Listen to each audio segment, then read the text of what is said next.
Bonjour, Didier Chedeville. Vous êtes à la boutique CDC Fleurs. Je vais vous indiquer 2-3 conseils ou 2-3 tuyaux pour la Saint-Valentin, donc pour l'achat, l'entretien et la conservation de vos fleurs. Alors, dans un premier temps, il va falloir quand même éviter, puisque c'est une fête d'amoureux et de tendresse, d'éviter les sujets un petit peu tendancieux comme les œillets, les fleurs jaunes, etc. Malgré que ce soit très populaire, ceci reste quand même très ancré dans les mémoires des gens.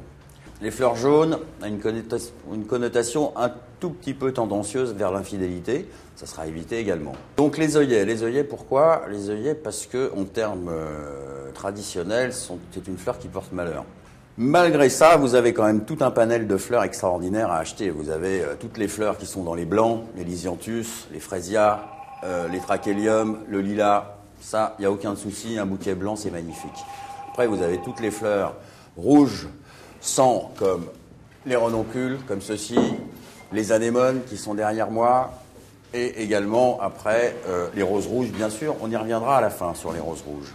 Vous avez ensuite toutes ce genre de bouquets mélangés que nous, fleuristes, essayons de faire dans une tradition un petit peu et intellectuelle et manuelle, avec des couleurs qui sont deux couleurs. Par exemple, là, c'est un bouquet sur deux couleurs. Vous avez du rose et du bleu, rose féminin, bleu masculin, tout ça lié avec un peu de vert et de blanc clair. Voilà, ça, c'est un bouquet superbe pour la Saint-Valentin. Il n'y a pas de souci. Pourquoi le blanc?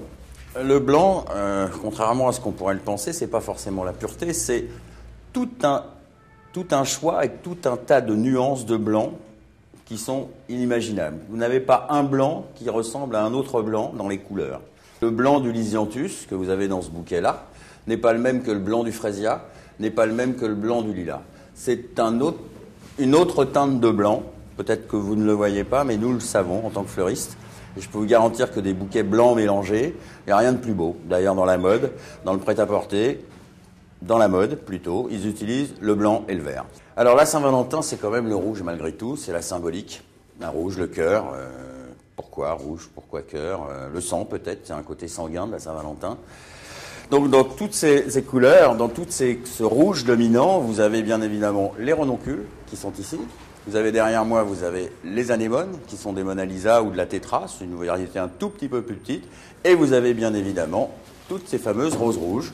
Pour résumer, vous aurez les tulipes, qui est un amour très sincère, les roses rouges, qui est un amour ardent, les fleurs blanches telles que le lilas et le lys blanc, qui sont un amour très sincère ou un amour naissant vers la sincérité.